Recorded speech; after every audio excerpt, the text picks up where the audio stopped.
Good morning, everybody, and it's great to see all of you. I see about 16 or so at a time, and that's good. This is a joint meeting of the Senate and House Agricultural Committees, and we're going to be hearing speakers for the Vermont Agricultural and Food Systems Strategic Plan. It's a new plan that was released this week, and so we're going to be hearing from a group of people that worked on that. And but before we get started, I'd like to have the Senate committee introduce themselves, and then we'll switch to the House for a quick, introduction of all the senators and reps. So I'm Bobby Starr, and I chair the Senate Ag Committee, and it's a pleasure to have you folks with us. And Good morning. I'm Chris Pearson, Vice Chair, Senator from Chittenden County. Good morning. I'm Anthony Polino, Senator from Washington County. Brian Collmore, Senator from Rutland County. And I'm Corey Parent. I'm a senator from Franklin County in Alberg. Great. And I'm Representative, thanks, Bobby. I'm Representative Carolyn Partridge. I represent the towns of Athens, Brookline, Grafton, part of Northwest Minster, all of Rockingham, and my hometown of Windham. And I will go to Rodney. Good morning. I'm Rodney Graham. I'm the Vice Chair of the House Ag Committee, and I represent the Orange 1 District, which is Williamstown, Washington, Orange, Corinth, Mercier, and Chelsea. Tom? I'm Tom Bach. I represent the towns of Chester, Andover, Baltimore, and part of North Springfield. Thanks, Tom. Terry? Terry Norris, the Addison Rutland District, towns of Benson, Orwell, Shoreham, and Whiting. Vicki? Good morning. I'm Vicki Strong from Albany, and I represent Albany, Barton, Craftsbury, Greensboro, Glover, Wheelock, and Sheffield. Good job. And John? Good morning, everybody. I'm John O'Brien, and I represent Royalton and my hometown of Tunbridge. Heather? Heather's one of our new members. Good morning, all. Heather Supernaut. I represent Windsor 4-1, which is Barnard, Pomfret, Queechee, and West Hartford. Thanks, Heather. And Henry is also one of our new members. We're really delighted to have our new members. Hi there, Henry Pearl. I represent Danville, Cabot, and Peacham. Thank you. so are you all set? We're all set. Yeah. I'll get that figured out eventually, that Henry brings up the tail end of your committee. It's either Henry or Heather. Oh, we're going in seniority. I'm going to get them to do like you do and just have them know what their place is going forward. But for now, we're still working on it. Well, and for you two new ones, we all started where you are right now at one time or another. But anyways, so I'd like to welcome Ellen Keeler, who is the Executive Director of the Sustainable Jobs Fund, and she's going to lead the presentation off, and we'll call on members as we move forward to speak, and we'll have a couple of breaks in between where we as committees can ask questions. So if you run across a question or come up with a question during the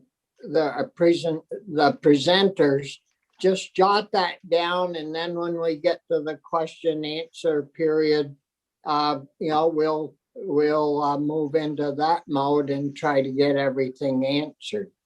So with that, Ellen, welcome to the joint meeting, and glad to see you and have you folks with us. Thank you so very much, Senator Starr and Representative Partridge. Nice to see you all. I also want to acknowledge that Secretary Anson Tebbets is here, as is Abby Willard from the agency. Yeah, you can take it. We have a whole host of presenters lined up for you who were the lead authors on various briefs. So Linda, if you wouldn't mind pulling up the PDF that's on the webpage, I'll give you guys a sense of the run of show for the morning. And as Senator Starr said, we'll have plenty of time for Q&A and for a discussion. Jake's going to drive the PDF. So Jake will pull it up. Great. Yeah, one moment. All right. Well, thank you again for this opportunity to speak with you and walk through the elements of the Vermont Agriculture and Food System Strategic Plan 2021 to 2030. We're really excited to be able to present this to you. It's been 18 months in the making and represents a real strong partnership between the Vermont Sustainable Jobs Fund and the Vermont Agency of Agriculture, Food and Markets, along with just 111 contributors that helped to write the briefs that are in this plan, and also about 1,500 Vermonters had some level of input into the process. So we're really excited to finally be able to present this to you, and we really hope that it will serve you and your important policy work for years to come, as sort of the core resource to start your discussions from, to check this plan out. And we'll spend some time this morning helping you to navigate through it so that it can be really of great use to you. So Jake, please advance. Just to get a sense of where we're headed this morning over our 3 hours together, I'll give just a quick overview of the historical sort of how did we get here for the new members in particular. And then Secretary Tebbets will offer some remarks. And then Jake will take about 25 minutes to walk through the core elements of the plan that will help orient you. And if you could please have your plan copies ready, because he'll be referring to page numbers for you to follow along with. And then we'll have about 20 minutes for the first Q&A, which we can focus on what Jake presented about. And then we need to transition at 10:15 so that Mark Cannella and Heather Darby from UVM Extension can present on the product technical assistance issues that arose in many of the briefs that are in the plan, because Heather has to go teach a class at 10:30, so we'll need to be able to release her right at 10:30. Then we'll take a break for 15 minutes. Jake, could you advance? And then when we come back from the break at 10:45, we'll have some additional presenters talk about the briefs related to apples, meat processing, marketing, and food security. We just did a selection of briefs that we haven't talked with you about last January that were part of the second batch of briefs. So we hope you'll find those of interest. Then we'll have about a second Q&A period, and that'll last about a half an hour. So again, we'll have plenty of time for Q&A. And then we'll wrap with having Abby Willard from the agency offer some remarks on how to use the plan and just put some fine points on some things. And then we'll close out at the end by lunchtime. All right, so I hope that is of help to you all in terms of where we're headed. And just for the purpose of new members, just to say that the agriculture committees in both the House and Senate, as well as the Commerce and Economic Development committees, back in 2009 passed the Farm to Plate Investment Program, which was a piece of statute that was attached to the Vermont Sustainable Jobs Fund statute that basically requested the Sustainable Jobs Fund to work with stakeholders like the agency and producers and other organizations to develop a 10-year strategic plan for strengthening Vermont's food system, for growing jobs in the farm and food sector, for making sure that all Vermonters have access to healthy local food. So we launched the first plan in 2011, in January of 2011, and then we established the Farm to Plate Network to work with all of the stakeholder community to start implementing the plan. And that part of that stakeholder community was all of you, and a number of initiatives that you all put forward over the last 10 years were part of what was contained in the first strategic plan. In 2019, we were getting close to the end of the 10-year mark. And so we came back to the House and Senate Ag committees and said, would you like us to do this again? Should we reauthorize for another 10 years? And you all felt that it was important to do. And so in May of 2019, you passed the reauthorized farm to plate for another 10 years. And you also requested that the Agency of Agriculture, in consultation with the Jobs Fund, publish another 10-year plan. And so we introduced to you last January, for those who were in the legislature last year, the first part of which contained 23 briefs. I think that was the right number. Anyways, along with a short introduction. And so we got things started, but we had a lot more to do. We wanted to do an additional 33 briefs so that we could really round out the entire food system in our presentation. And we wanted to have stakeholder engagement conversations with producer groups, with more folks, the general public, more of our Farm to Plate Network members, to really make sure that what we were coming up with in the plan was truly vetted and truly embraced by the Farm to Plate community in the state. And so that is what brought us to today, where we just released on Monday, this new 10-year plan that should guide our work through 2030. And so Jake now is going to walk through core elements of that, First, Secretary Tebbets is going to say a few remarks, and then we'll move on to Jake walking us through elements of the plan. So I just can't say enough about how fantastic it has been to work with staff at the agency, and Secretary Tebbets, your leadership and your team is just really remarkable at this stage in our history as a state, and just really appreciate everything that you all have brought to this process. So I yield to you, sir. Okay, you're too kind, Ellen, and thank you as well. Good morning, all. Good morning, senators and representatives and all those that are watching via YouTube. It's an honor to be here again before your committees to talk about agriculture and food security and all those important things we're working on through the pandemic and into the future for the next decade. It's an honor to be here. It's an impressive document. You're going to learn a lot about it over the next couple of hours. It's based on hundreds of interviews with farmers, producers, and many of those that do make their living off the land. It's 200 pages. It reports a lot of things, the current conditions that are out there. It also looks at the bottlenecks and the gaps. And it also looks at some recommendations. So you can kind of look at it as a roadmap to the future over the next decade. A lot of work to do. It's not going to happen overnight, but this is a real stab at a long-term effort to make Vermont more affordable. We'll grow the economy and also protect the most vulnerable with this detailed roadmap. Just about every challenge is covered, as Ellen has mentioned.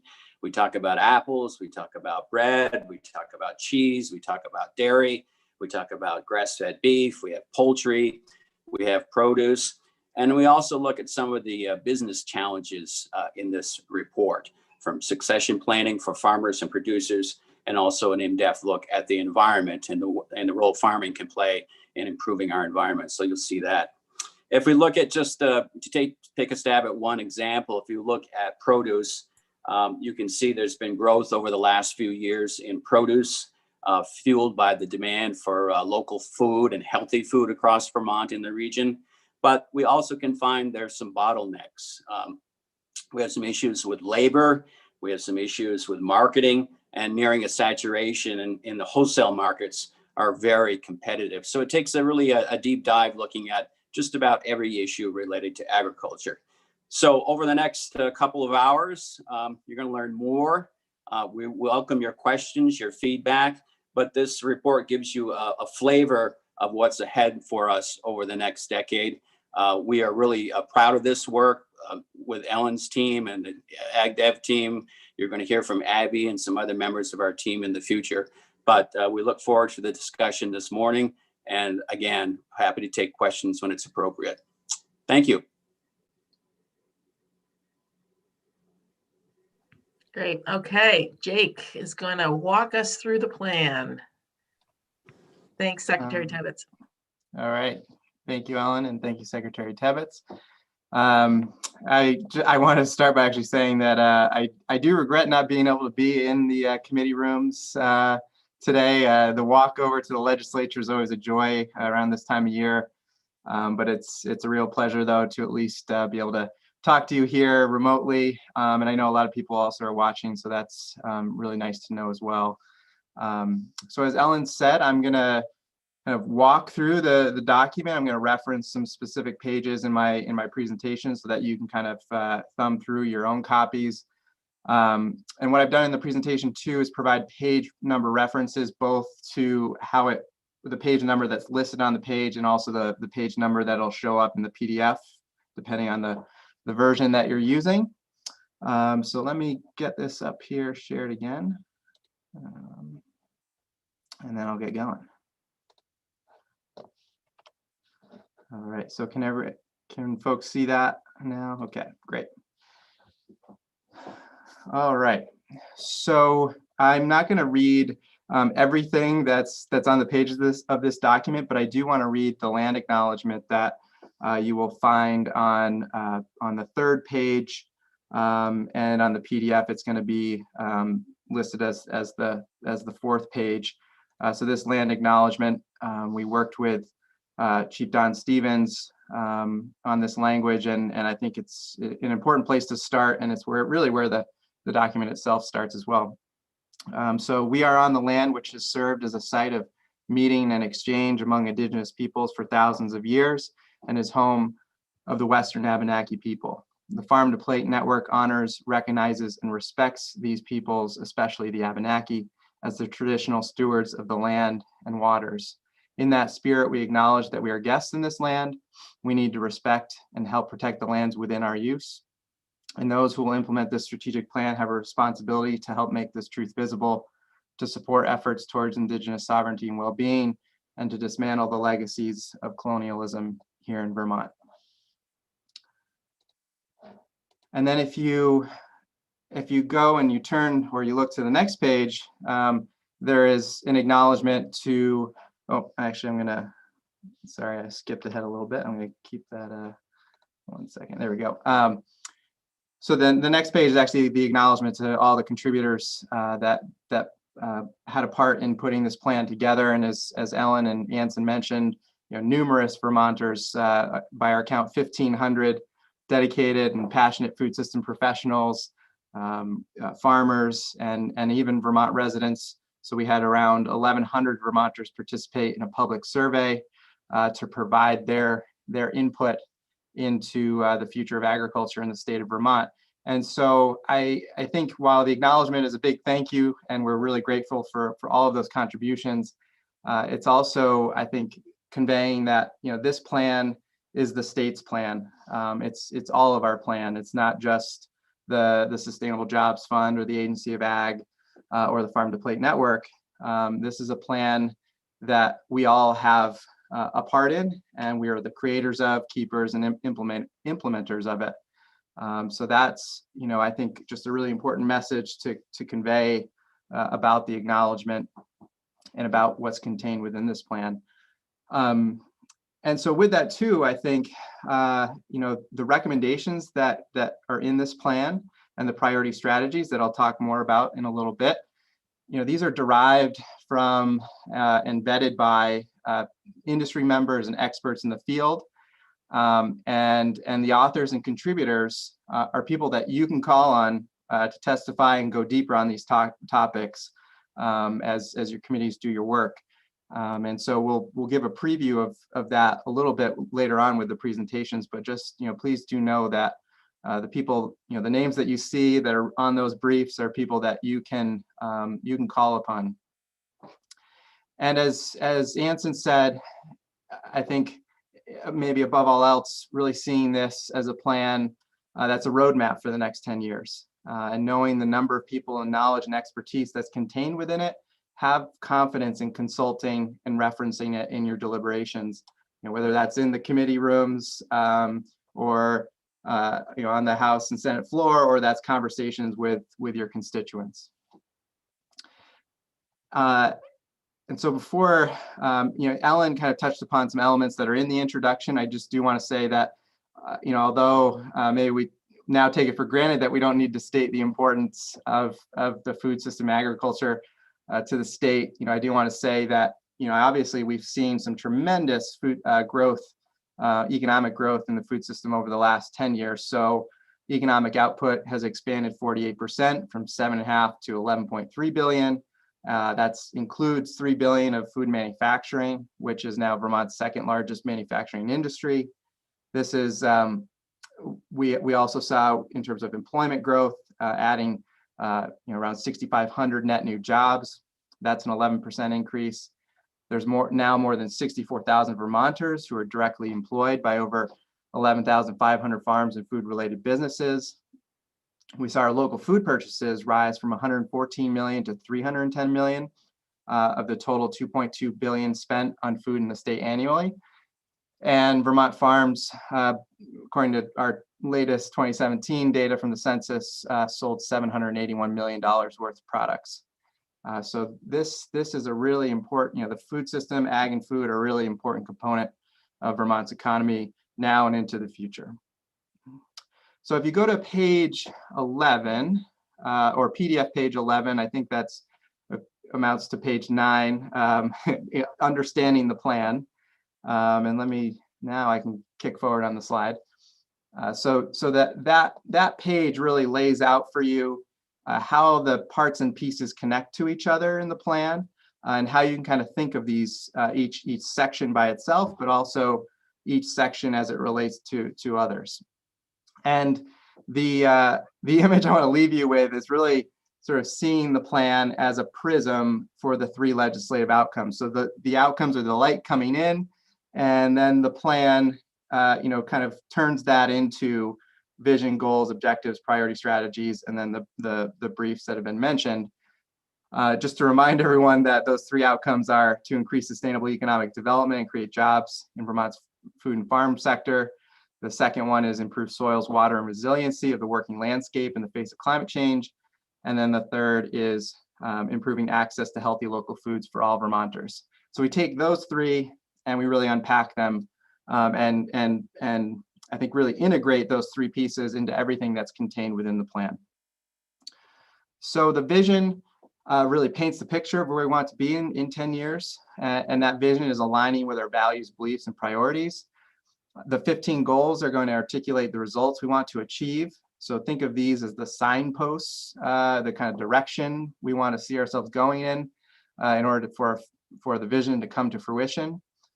The objectives are going to be the measurable improvements that will help us answer the question, how do you know if the goals have been accomplished? And each goal then has its own set of these objectives. And then from there, we move to the approaches, the 34 priority strategies that are derived from the product, market, and issue briefs. And these represent the high impact approaches we need to take to achieve our goals and objectives and make our vision reality. And the priority strategies, then the product, market, and issue brief recommendations kind of feed into that.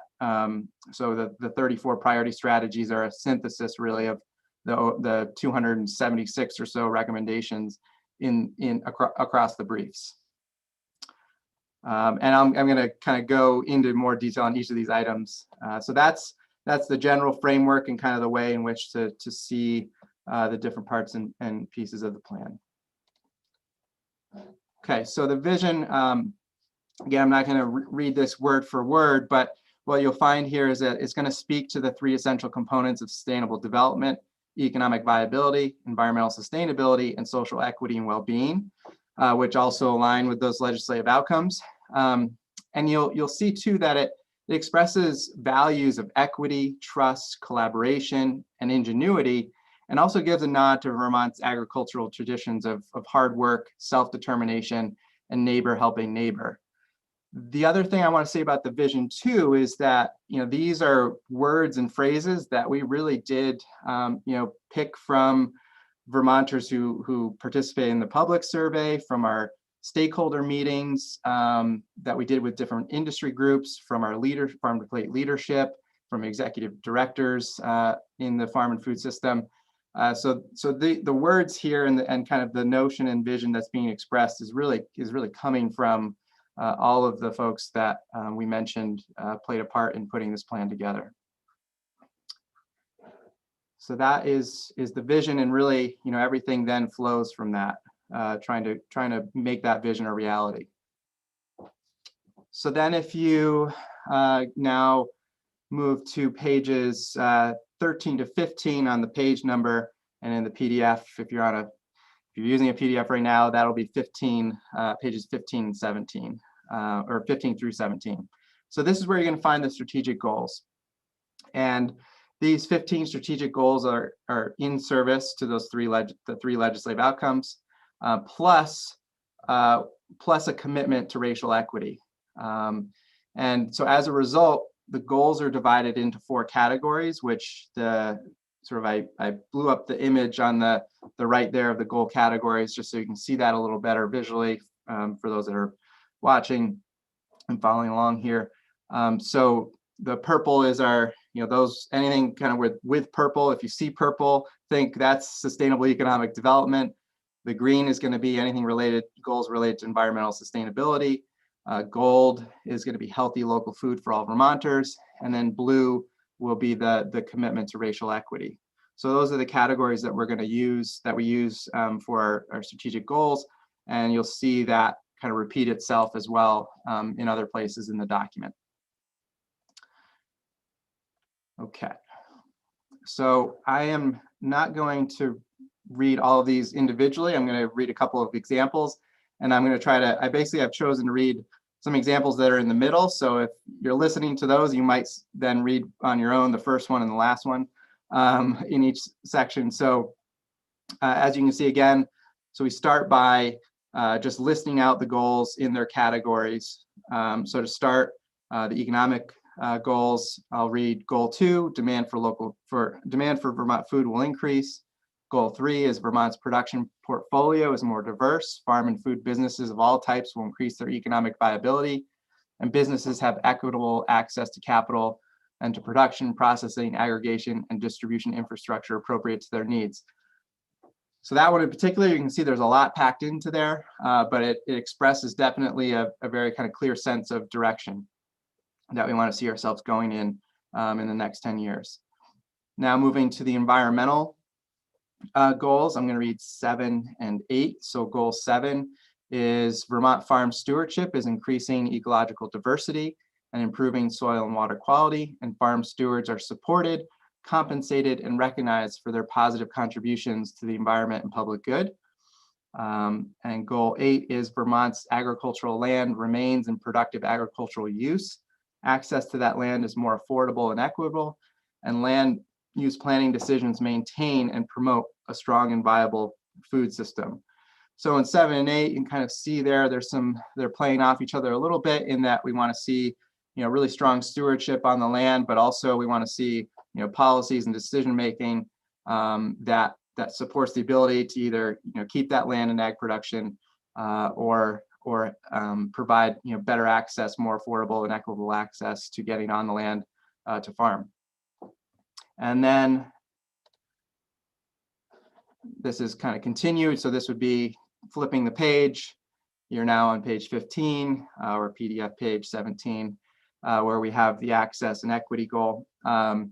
And so with access, so number 10, goal 10, the amount of Vermont grown food that fulfills the dietary and cultural needs of people in Vermont will increase. And then goal 11, all people in Vermont increasingly have the financial resources to access local food, including through programs that provide support for purchasing local food. And the access goals in particular are really trying to capture this sense of, access is many different things. It's not just having food available, it's the type of food that's available. It's having the resources to purchase it. It's having the knowledge to utilize that food. And it's also about actual physical access. Is there transportation that can get you to where you need to go? Are there places nearby that are selling local food? So 10 those goals 10 through 14 really capture all of those dynamics of food access and security, which I think is a really important point and thing to kind of think about. The access has these multiple dimensions. And then the racial equity goal is that food system organizations and stakeholders prioritize racial equity in actions to eradicate structural racism in their work, are accountable to Black, Indigenous, people of color leadership, and support BIPOC participation and representation. There'll be a few more examples of what that could look like. Okay, so those are a really quick, that's a quick flyby of the list of goals, 15 in total. And then, as I mentioned, each goal has its own set of measurable objectives. So these are going to be the metrics that we will report to you on in our annual reports, and that you'll be able to find on our website as data visualizations. These data visualizations are currently found at the Getting to 2020 section of our website. And we do plan to revise this section to reflect the objectives here in the new plan. And we're working on also a new website, so there's going to be some changes there. But just know that some of you may be familiar with our annual reports, and we tend to provide some data in those. And now we'll really be drawing upon these objectives as what we're going to be reporting on over time. And note that these objectives do not capture the full story. They should not be used to dismiss individual experiences. Rather, they're here to aid us in answering the question regarding whether progress is being made for these goals. And they do not answer that question definitively. So hopefully they give us a sense of how well things are going, and maybe they'll also stimulate further questions and conversations about progress. So I'm just going to now I will actually walk through this to kind of go a little deeper and get a flavor for the objectives. And I'm just going to take a little sip of water here. So goal 1 is food system economic output, employment, and establishments in Vermont will increase. What you'll see is in the first 3 objectives that we have discrete targets. So the first one, for instance, has this food system economic input will increase by 3 billion, which is 26.5% increase by 2030. So that's a very discrete, targeted, measurable objective. And 2 and 3 similarly kind of have those discrete targets. And we did this by analyzing prior trends in combination with our stakeholder input process, and then also I think there's a healthy dash of optimism about plausible growth. So there is a little bit of a stretch goal sense or a stretch objective element to these, but they're not just so outrageously optimistic that no one would believe it. And I think that's a healthy thing. We do need to kind of stretch ourselves. And then the 4th example is something that you're going to see not only here but in other objectives, where it's simply stating that we want to see a measurable increase. So this is the case where we currently don't have a reliable baseline or established means of sourcing data, which made it difficult then to confidently project a discrete target.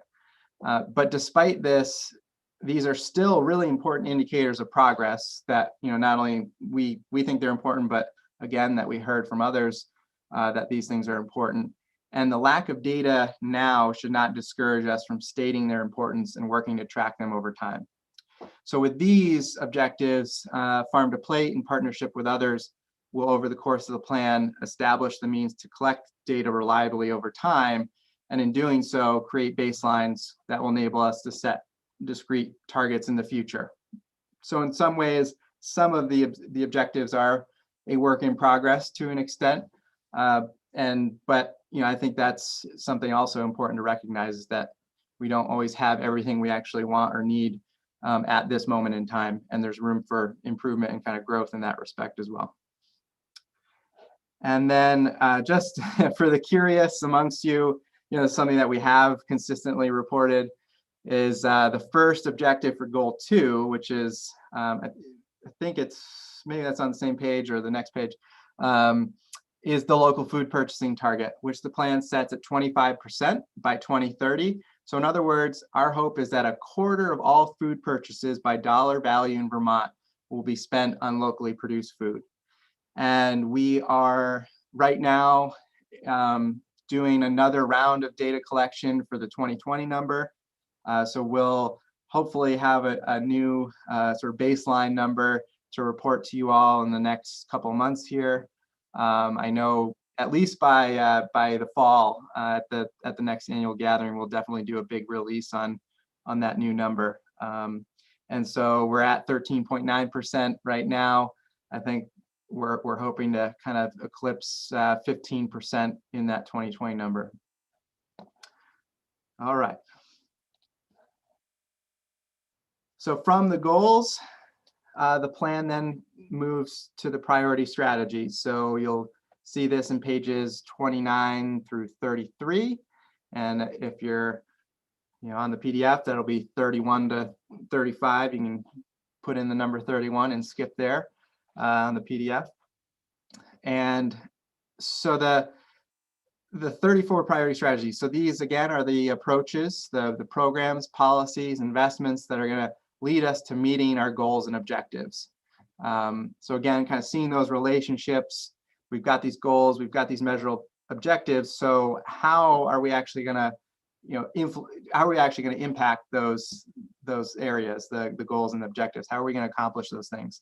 That's what the priority strategies represent. And as you can see, kind of in that image on the right-hand side, which is as you're scrolling through that section is the actual list of the priority strategies, is that they're followed by this color-coded numerical icon, which indicates the outcome area, which is the color. So purple, green, gold, or blue, and then the goal it addresses. So the number within that is the goal that it kind of helps to address. So, for instance, just that first one, which I'll talk a little, well, I think you all are aware of the Working Lands Enterprise Fund, which that recommendation or that strategy is based around.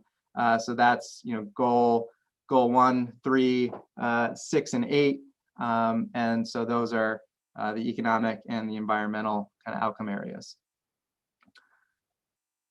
And to arrive at the 34 priority strategies, I mentioned we distilled the 276 recommendations from the food system briefs. So in some cases, there were multiple recommendations across many briefs making the same word-for-word recommendation. And that to us was an indication of its importance to many areas of the food system. And that kind of elevated it to a priority strategy. In other cases, priority strategies are a synthesis of numerous brief recommendations determined to be either interrelated or thematically similar. And I'm going to talk about this a little more in detail. And so, part of the thinking there too was that we don't want to just elevate, one marketing recommendation for a particular, product area, but because many different product areas were making marketing recommendations, that's the priority strategy is the need for, greater investment and attention to marketing. So that's how the priority strategies were built. And let me give you now a little more kind of detail of that and inner workings of it. So this requires a significant jump in your documents. So there's a table of priority strategies with source references in the supplemental materials, pages 193 to 200 or PDF pages 195 to 202. You can basically just flip to the near back end and you'll be there or close enough to get there quickly. So I'll pause just for a second to let people, if they're following along with their plans, to get there. So we put together this table, and what it does is it shows you each priority strategy and the recommendations from the market and issue briefs from which they derive. So let me show you a few examples from the table to give you a sense of how this works and how it can be useful to you all. So the first case is a good demonstration of where different briefs were saying the same exact thing. So that priority strategy is provide at least $1.5 million in annual funding to working lands, and that these grant funds are a unique and critical source of capital that accelerate innovation and sustainability in Vermont food system businesses.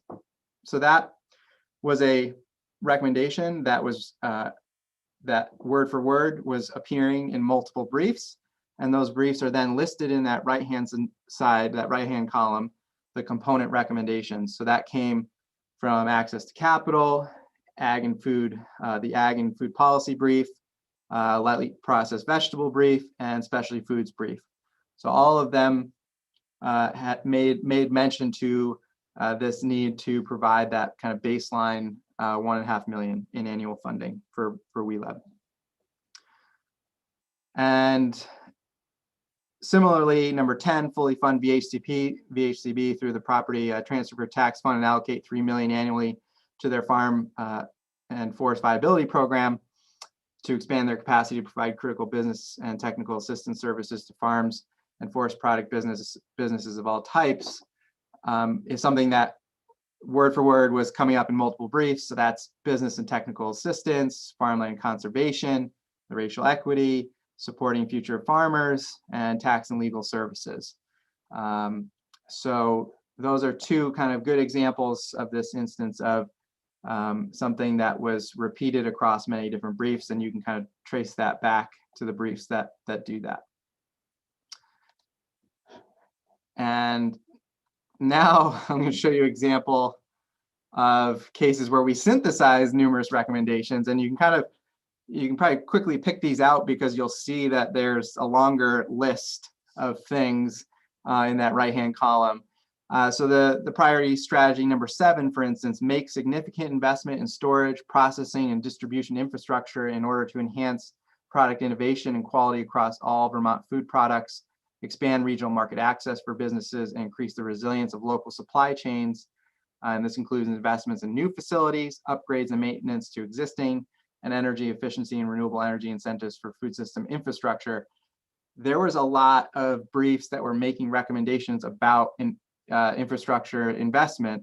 And again, we didn't want to just elevate one of those to say, the infrastructure investment needs of eggs is more important than those for food grade grains. Rather, we wanted to say that this is a huge area of need for all types of industries in Vermont. And so this is a way to see the need across all those briefs. And it's also a way to then, if you're interested in a particular area, say it is food grade grains, you can look to then that brief and look directly to recommendations 1 and 2 to see what those infrastructure needs are specifically for food grade grains. And so this table gives you and your committees many different ways to think about policy making. You can start with a priority strategy and try to understand if a policy proposal or something a constituent has inquired about is covered in the component recommendations already from the briefs. Or perhaps you're really interested in wanting to know how to support something. Let's say, I'm going to use an example, agritourism. So you can start with the agritourism brief and its recommendations and trace how those recommendations relate to a priority strategy. Or there might be a specific piece of legislation being proposed right now that you could look to a brief to see if it's in there. And if it is, you can determine what priority strategy it relates to. So for example, there's some limited liability agritourism legislation that's now out there. And there is, in fact, in the agritourism brief, a recommendation number 4 that talks about the need for this. And that recommendation is a part of priority strategy number 30. Now, honestly, you can lean on us to help sort of navigate some of these things because we have a lot of knowledge as to the connections between priority strategies and briefs. So I don't, expect anyone to sort of be able to immediately identify these connections, but that possibility is there. And of course, we are here as a resource to help further those connections as needed. So that, yeah, and I won't go into, but so there is a sort of another example of the synthesis, which is, we'll actually hear briefs. Mark and Heather's presentations are really going to kind of dive into more of the details of this, which is the funding 25. How did we get this number of 25 FTEs for additional technical assistance? And those are the briefs that all kind of identify needs for that type of assistance. And so that recommendation or that priority strategy represents in aggregate that 25 is pulled from adding up all of the recommendations that are related to it that you can see in that list there on the right-hand side. Okay, so before we get to Q&A, just wanted to quickly draw your attention to a few more priority recommendations that relate to perhaps some discussions happening right now in the legislature or in your committee rooms, and some things, kind of by sort of looking at it from COVID response to strengthening existing funding to new policies and to racial equity. So looking at some things that may kind of really strongly relate to COVID recovery and reinvestment. 4, 5, 6, 7, and 8 are priority strategies that all kind of are areas that are really important for this recovery and reinvestment phase. So 4 is related to the restaurant industry. We know that restaurants and hospitality are critical to our food system, and we know that they're hurting right now. They're really heavily impacted obviously by COVID and continue to be, and so they'll need continued recovery support in the year ahead. This is also 5 is touching upon stabilization or revitalization of dairy.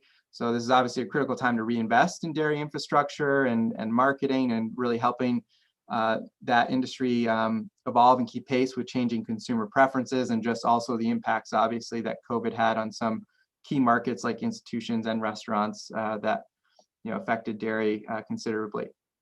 And then if we look at 6 is our priority strategy looking at increasing meat processing infrastructure and capacity. So huge strong surge in demand for local meat, and so meat processing investments for infrastructure and workforce development are needed to really catalyze industry growth and help fulfill its full potential. And that's not just new facilities, but I know there's existing facilities that could really make some investments in equipment and infrastructure that would increase their own capacities to fulfill the demand. So really looking at the diversity of needs there is huge, and that's an area of big impact for sure. And then we look at 7 and 8 is just overall the opportunity to invest in infrastructure, marketing, market development, as unique opportunities and inroads have come from COVID. Despite the setbacks, there are some areas of opportunity. And so this is a time to solidify those gains and accelerate opportunities for emergent industries and business models. And if we look at increasing support for existing programs and initiatives, this covers pages 30, 31, 33, or 32, 33, 35 in the PDF. As I've already touched upon, really clear from the briefs that base funding of $1.5 million for working lands is a necessary component to further diversifying and growing emergent ag industries. And really, it's great to see the increase in one-time funding in the governor's budget. But also, let's not lose sight of this need that's being expressed for that base funding to annual funding to be at that $1.5 million mark. And I mentioned this the second one there, number 10, which is the fully funding VHCB, which can go a long way in meeting additional business assistance and succession planning needs through their farm and forest viability program. And then continue at number 7 or 27, priority strategy 27, relates to continuing to support the PES working group, and really essential to keep that momentum going on developing payment for ecosystem services markets and programs for Vermont farmers. if we look at a couple of examples of new policies and investments that may pique your interest. This, I know the first one there, 20, is up for debate right now. So incentivize local purchasing by reimbursing K through 12 schools on a per meal basis. This, really seeing that as a priority strategy and something that, is really being discussed right now. Another one is kind of related and food access oriented, is creating a local food access funding program with an appropriation of at least $250,000 per year for available for programs that support low-income consumers in purchasing local food. So I know that, for instance, NOFA right now is seeking $75,000 for their farm share program. That's very consistent with the intent of this.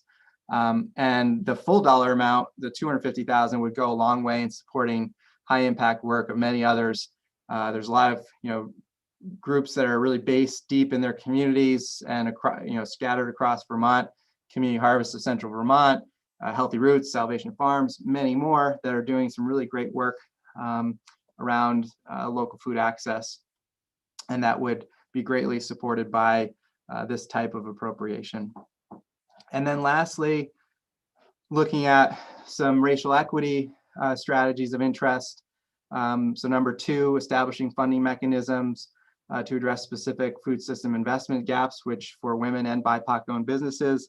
And then 3, this is a recommendation, a priority strategy, but also a recommendation in the racial equity brief, which is improve funding opportunities and create equitable access for BIPOC organizations and BIPOC-owned businesses by developing multi-year unrestricted BIPOC-centered grants and loan programs while removing barriers such as unnecessarily long grant application processes and combating explicit and implicit bias against BIPOC communities. I'd say that the BIPOC Land Access and Opportunity Act right now strongly aligns with both 2 and 3, and is something that's looking to address racial equity and the impacts of systemic racism in the food system, and should really get your attention and support, because it is consistent with these priority strategies. And now we've walked through the plan. I've given you some kind of examples, and it's a good time, I think, to stop and get questions, as many as we can get, until we then transition over to the briefs. So Jake, why don't we go off of the screen share then? Yep. There we go.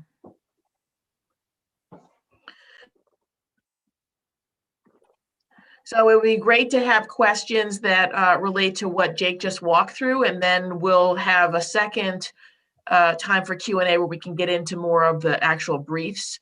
So Senator Starr, did you have a question? Well, I was wondering, it was a very, very good explanation in run through. If we have a major problem with getting our beef or our slaughter facilities opened up to all animals in a timely fashion.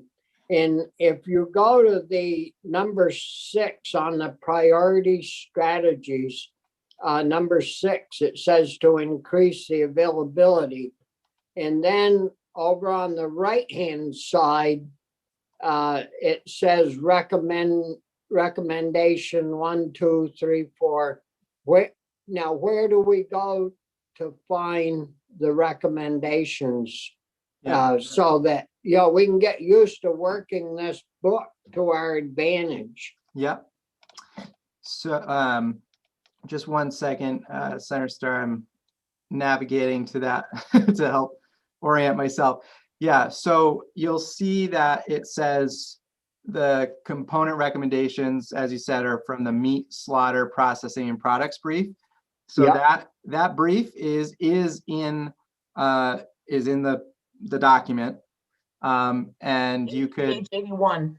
Yeah, and so there's actually a table of contents for the supplemental materials that'll help you find that brief, and also that brief is available on our website individually, if you go to the plan section of the website, you can then find that brief, the meat slaughter processing products brief, and take a deeper dive into that and look at those recommendations. So it is both in the document itself, the brief, all of the briefs are. That's in part why it is 200 pages, is because we've got all of them in there. And then we do have them available individually on the website. Okay, yeah, so I guess, so we can look stuff up and see, you know, what's needed and from this book. Exactly. Yep. It's your one-stop shop, really. And it's that reference guide that you can always just, if someone's talking about slaughter and processing, you can go to that brief in your booklet and use that as a reference, or as a way to, you know, just identify kind of the more detail and kind of specific issues that we can't really cover in the priority strategy language. Yeah. Other questions, Senator Collmore? Thank you, Mr. Chair. So Jake, going back to, and I think it was under goal 1 or objective 1, there was a mention of 350 net new farm establishments. I'm wondering, you know, we hear constantly that dairy is contracting. We have fewer and fewer dairy farms. So I'm wondering, how many of those net new farm establishments do you see as being dairy, and how can we possibly get 350 new ones? Yeah, the net new establishments is covering also on the, not just farms, but on the food manufacturing side of things as well. So there's a lot of different, different types of businesses that are covered in that number. And I can't, at this point, it's hard to say, you know, how many of that number would be dairy farms. And I'd have to probably look at just, you know, based on kind of where we've seen previous net new farm growth, what types of farms those tend to be. But I would say that, you know, a lot of that number, 350, it's going to be a combination of many things. So it will be farms, it will be food manufacturing businesses, it will be potentially new distributors, new retail, that type of thing. So it's really a diversity of different types of businesses that are either farm or food based. Thank you. Yeah. Other questions? And I can't see everyone, so please speak up if you have a question for Jake. Jake, is somewhere through the presentation, you said that food systems output we should see or should work toward growing to $3 billion. And I don't quite understand that. I know that last year we produced $310 million worth of food, but is that food output that you'd call food output that we did last year of 310 million, and that we can increase it or work to increase it to 3 billion? Yeah, they're a little, there's some relations, but they're different. So the 310 million is that local food purchasing amount. Yeah. The economic output is a combination of farm gate sales, food manufacturing, and then what they call like retail or wholesale trade. So it's those three sort of economic components that are then added together.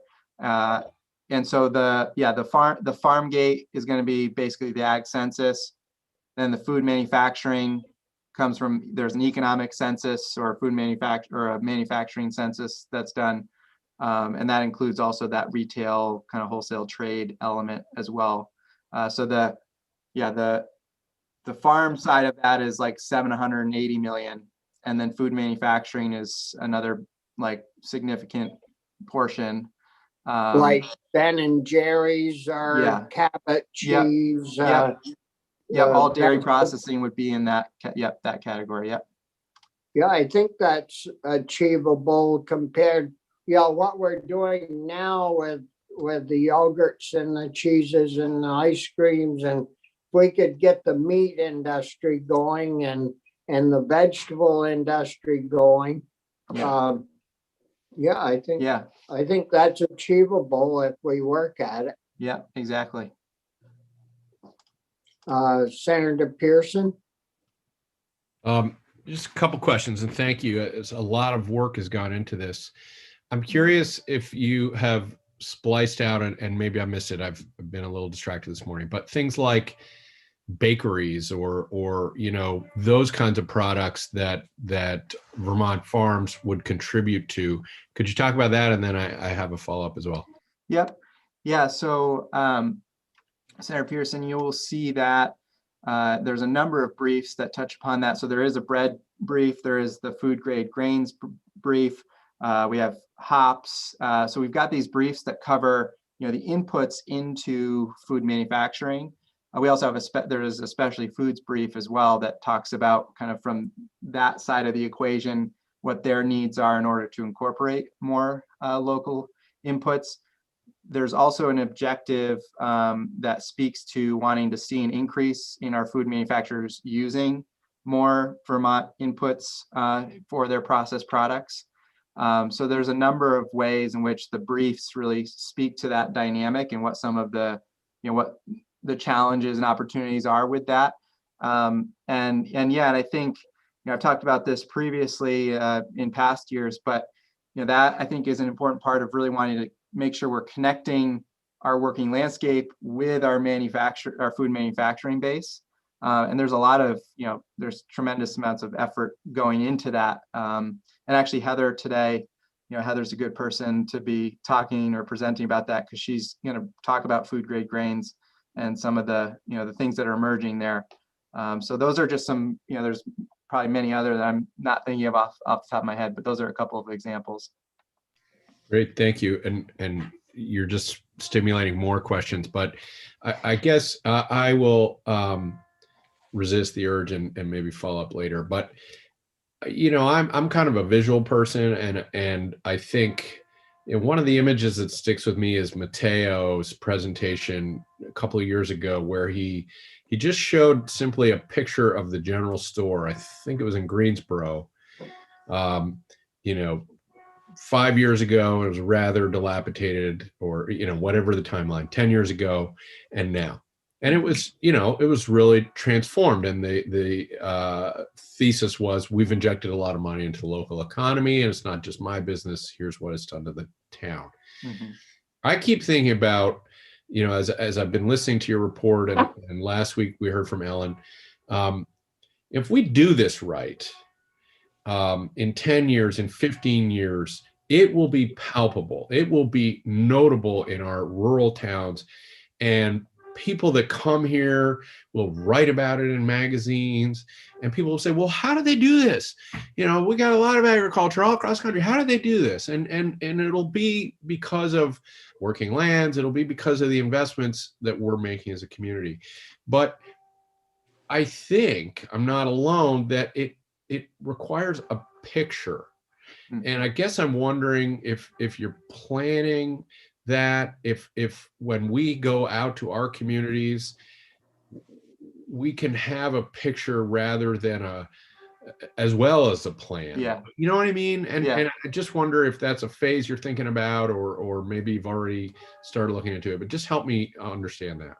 Yeah, it's a great comment and suggestion. It's not something that we've like explicitly said, we're going to create like the visual for the vision in essence. And I think though you're right that the way just many people learn and absorb information, we need different ways of conveying that, and visually I think it is a very impactful way.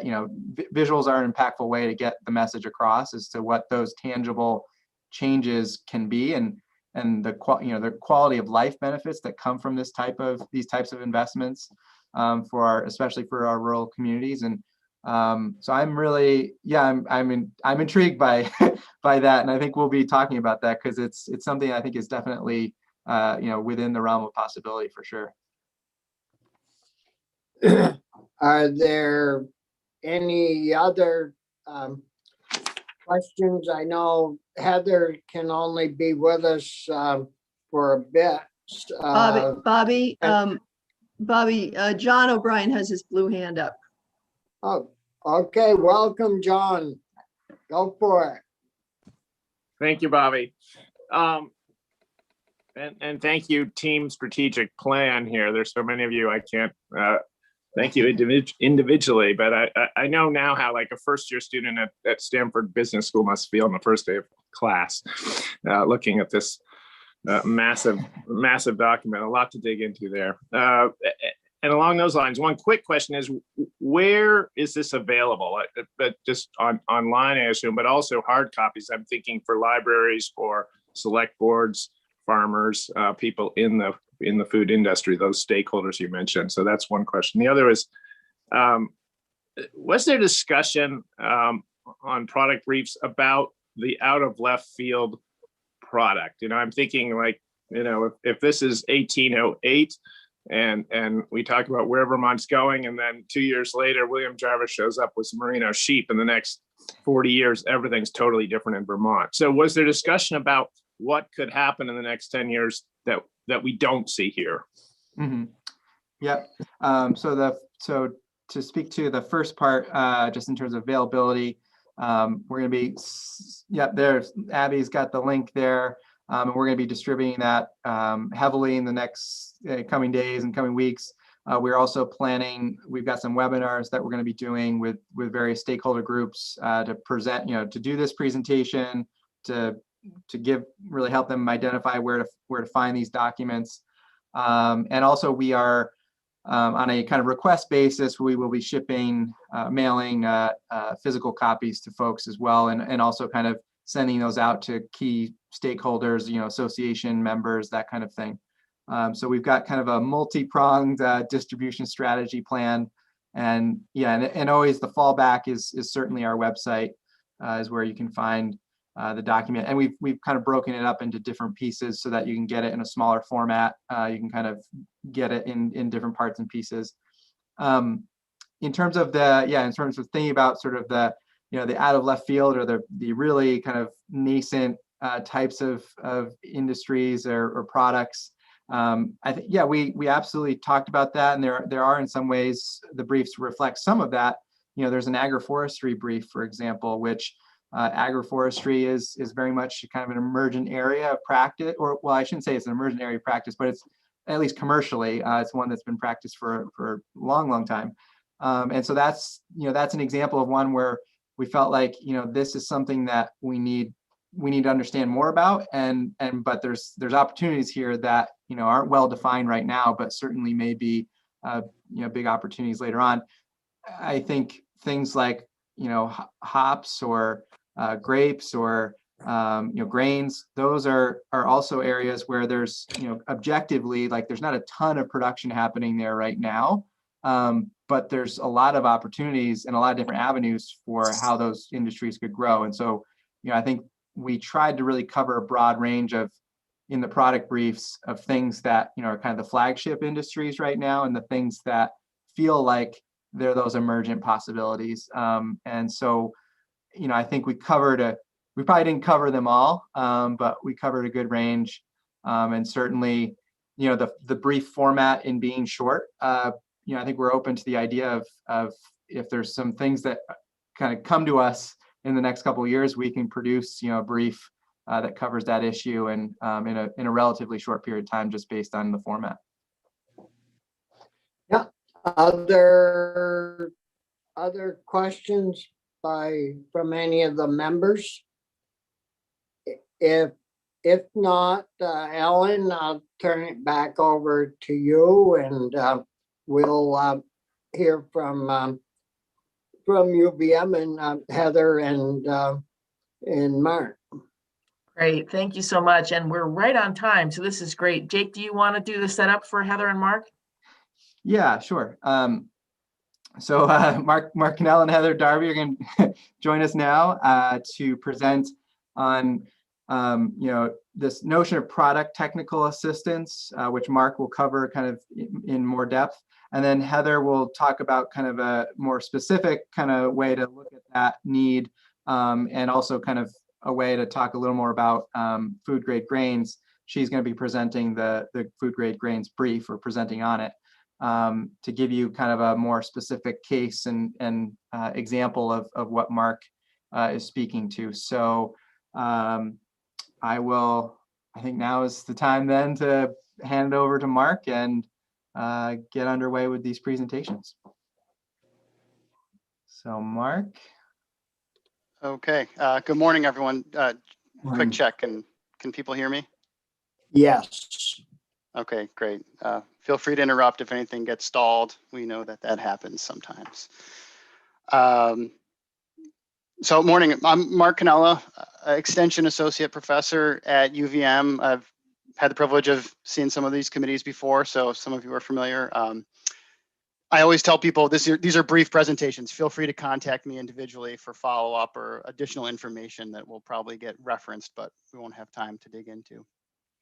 So I'm going to provide a really brief overview of the Farm to Plate Business and Technical Assistance Brief. The brief, it's numbered page 77 through 80 in the full plan. I'm not sure what you've got for full packages, but that's where you'll find it, and look for those numbers. The lead author was Ella Chapin at the Vermont Housing and Conservation Board, and myself and a number of other contributors that are in business technical assistance, program leadership positions, and agencies contributed to this, really with the goal of looking at the intersection of farm business programming and how it supports individual businesses. So what this group was able to do was to synthesize the needs and opportunities at the individual business level that I think also helps paint a picture of the direction that the aggregate food system could trend depending on how we prioritize program and investments.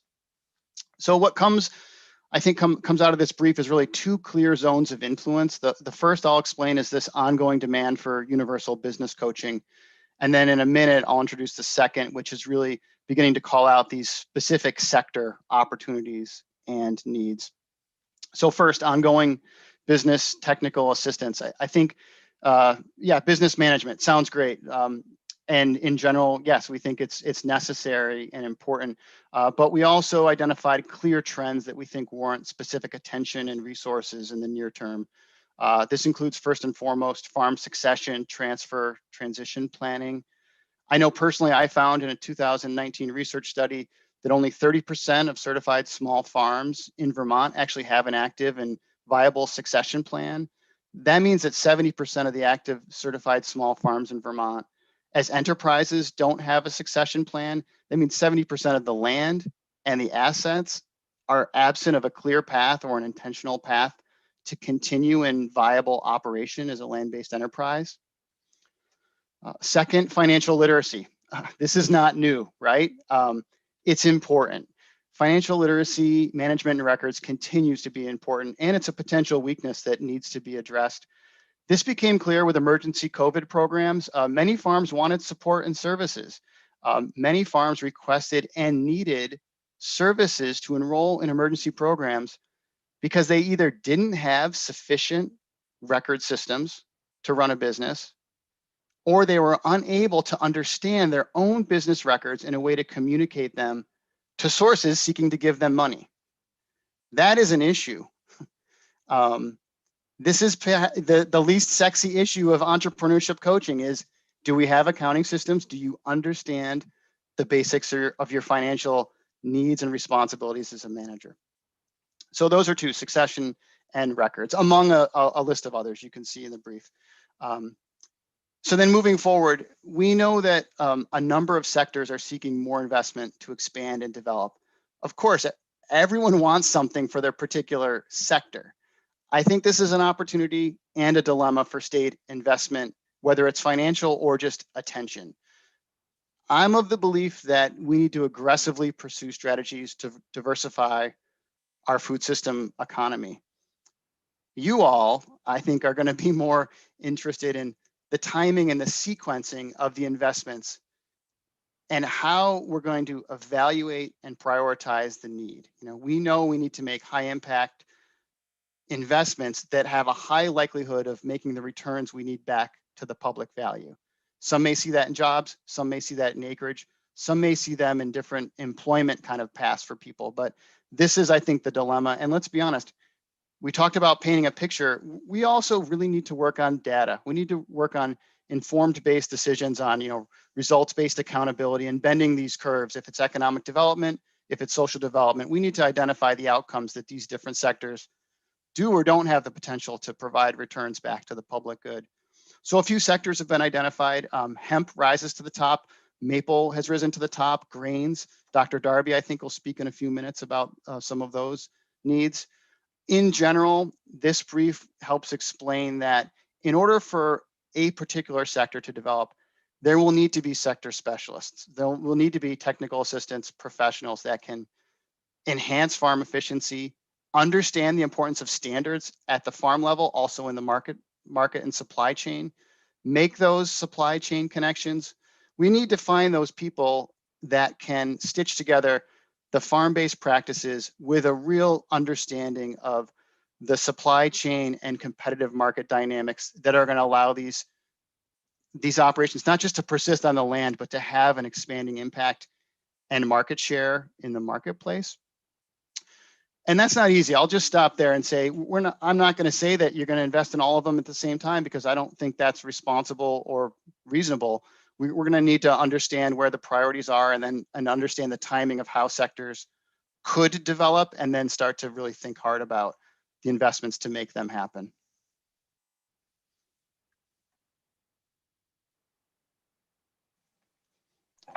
Thank you, Thanks so Mark, much. and welcome, Heather. Hi, nice to see everybody this morning. Thanks for having me back, and thanks to Ellen and Jake for engaging me in this process. I have been participating in many of the briefs actually, but I did lead the grain brief, and Mark mentioned a little bit about that, and there were also some questions about that from you folks. And in the past and currently, many of you have already heard from me about opportunities in grain. And I do feel like from, in some ways, a scale perspective and land-based perspective, improving, increasing, and focusing some of our efforts on grain production is really critical for our state. And it's a really big opportunity that has not been even, remotely tapped. And, if you go through the briefs and you read the brief on bread and you read the brief on beer, and I don't think there's a dog biscuit brief or an oatmeal or granola brief, but there are tons of products, in Vermont, being made in Vermont and just outside of Vermont that are grain based. And we are not meeting, really any of that market, to be honest. There's a growing interest. There's also a growing number of farmers that have larger land bases that are looking towards this opportunity. And, honestly, we haven't made really any investments there. And these are infrastructure investments. One thing that I would fear and is happening, and we've seen it happen in dairy and a lot of other things in our state, but at this scale, I don't want to see 75 different bags of flour from 75 different farms sitting on the store shelf. Our farms are still competing against each other when that happens. And the reason that's happening is because we don't have the infrastructure to really support collaborative or aggregated processing and distribution. And so the quickest way for many farmers to enter that market is to go out and buy themselves, an $8,000-$10,000 flour mill and start grinding up grain. And then putting it in a bag and trying to sell it. And again, that's great for a farmer or two, but if we really want to see grain production grow, we need that infrastructure to process those grains. And that's into, lots of products, flour and rolled oats and spelt and rye. I mean, I talked to Carolyn and the other folks with the House Ag Committee on opportunities that exist just with rye. We're using it as a winter cover crop on 30,000 acres. What if we just let a few of those acres go to grain and started making bread and that fine Caledonia spirits that's made with rye?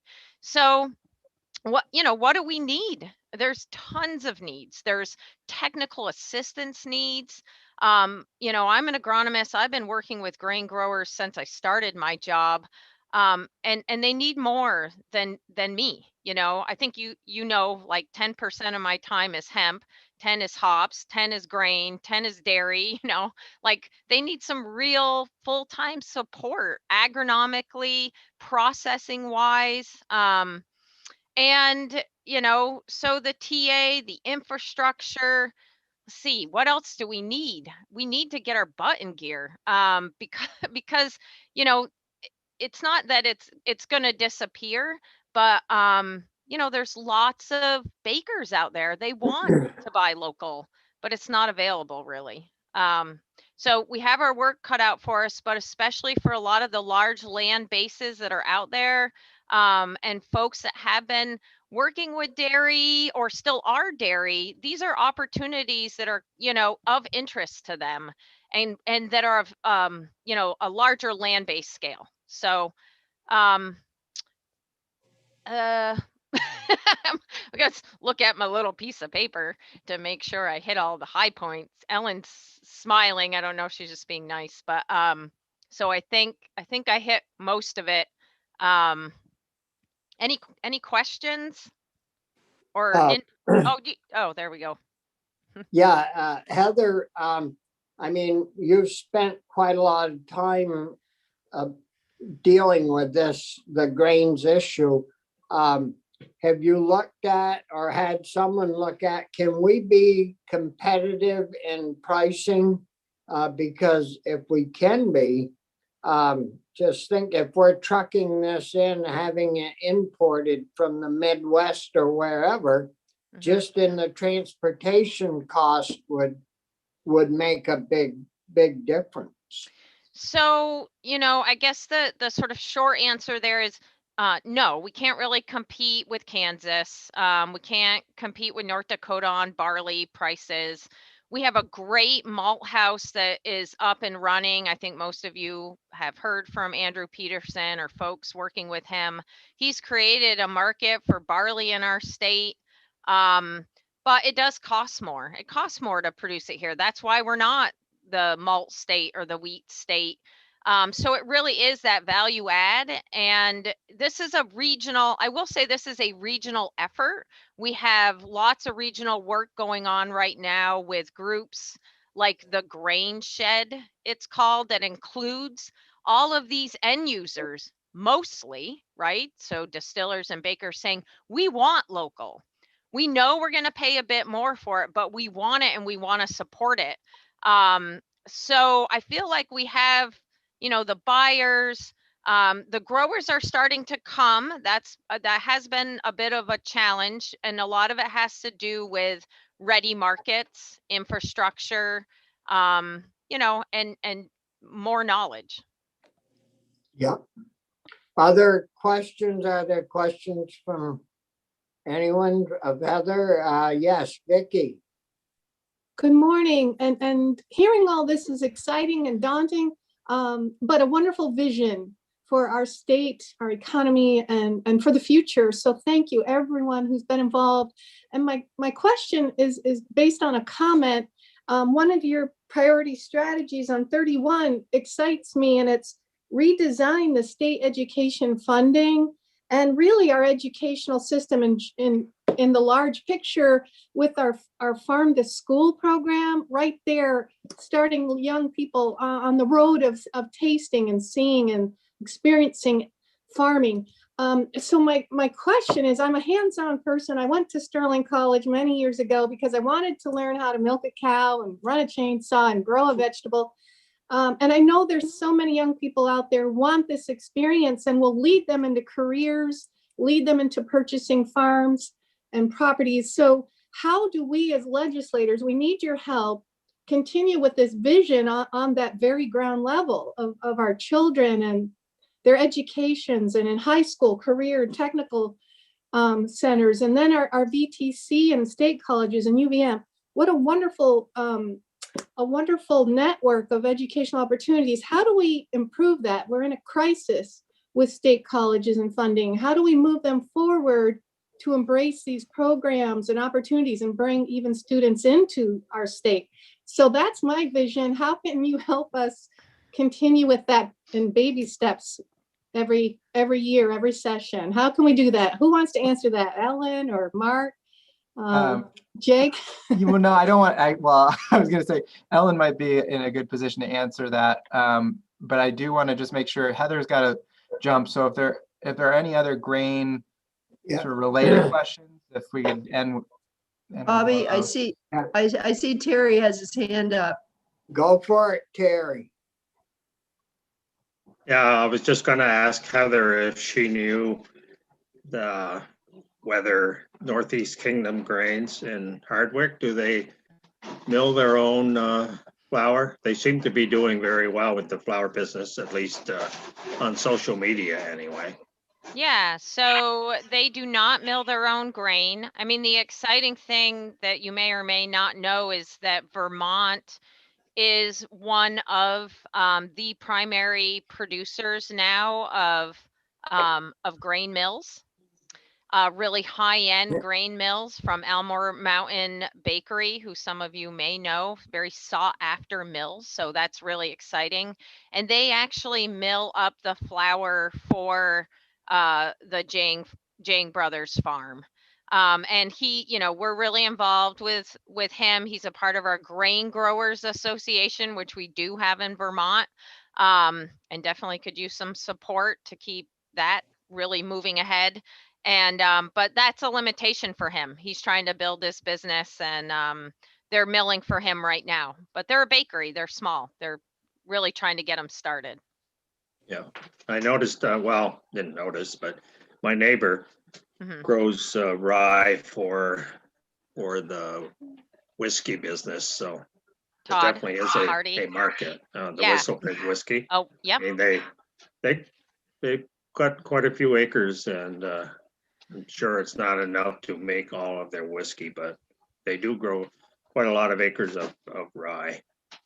Well, if you look at the brief, you can see there's hundreds of bakeries, like less than 100 distilleries, but quite a few. And then if you even just look around our region, there's a lot of potential there that's not met. So also thinking about incentives, I think, for not just for farmers to grow, but for those end users to really engage in that market. So, what incentives might exist for the distilleries or bakers or brewers to really be buying more local product? Because it takes some effort. It's not just a one-for-one exchange often. So it's complex, but the market is there. How is the quality of our products like rye or barley or any of that? Is our quality really good? Our quality is, it is really good. But for us, of course, we have a temperate climate, which is really different than a lot of major grain growing regions. So our climate is more variable, and that also means that it can be more difficult for our producers to meet the really high quality standards of food grains, which is why we need to be able to work together to aggregate grain, at a central mill that then can blend, sort of the excellent with the mediocre, or be able to also distribute those grains that don't make the grade to other outlets, like livestock as an example. So, the importance of a grain with the high-end markets combined with a livestock industry is really the only way that this will successfully, really work in the region. You got to have another place to put those grains that don't meet the grade. There. Bobby? Yeah. I know Yes. that Heather has to go, but Heather Darby has to go, but Heather Supernut has a question. I'm wondering if we can squeeze one in. Yeah. Could we do a quick one, Heather? Yep. Go for it. I'm not entirely sure how quick it'll be, but I will do my best. We have talked about painting a picture about results-based accountability. And in relation to us aggressively pursuing a strategy of diversity, I'm wondering, when we're talking about grains and recognizing that when we're talking about economy of scale, how challenging it is for Vermont to actually compete on a level when we're discussing grains. If talking about that works a little bit in contrast with the notion of diversity, and if switching from one sector to something that could equally be a little bit in the monocrop area doesn't lend to the conversation of diversity that we're trying to put forward with our agriculture future? Well, I disagree respectfully, because these are crops we don't currently grow. So it actually would be adding to the diversity and fits really well, not just in our climate, but also within the other crops that we grow. And these are actual crops that would be really beneficial to a vegetable rotation. And so, sometimes we see vegetable farms working with dairy farms to be able to rotate their crops. And so these are cereal grains, they're also legumes. And farmers can't just grow wheat and make a living, or barley. So it does sort of push them to also diversify into other grain and pulse crops, or thinking about other things that they have to do as well. So I think it adds to the diversity, resiliency, and stability. And we need diversity within the agricultural system as a whole. And so I think this is a really excellent avenue to help build that more stable, resilient agricultural system. Thank you. And I guess it would be really wonderful if we had a clear definition of what we thought diversity meant as well. Yeah, you're right. It probably means different things to different people, both agronomically, biodiversity, environmentally. Yeah, so. Well, thank you, Heather, very much, and Mark, and we'll excuse you running class, hopefully we're too late. And so again, and we'll be chatting. Great, thanks. So I guess. Thanks, Heather. Ellen, I guess now we take a little break for 15 minutes or 10 to 15 minutes. And so we'll be back at 11:15, right? Yes. So try to get back. You can just push your mute button and your video.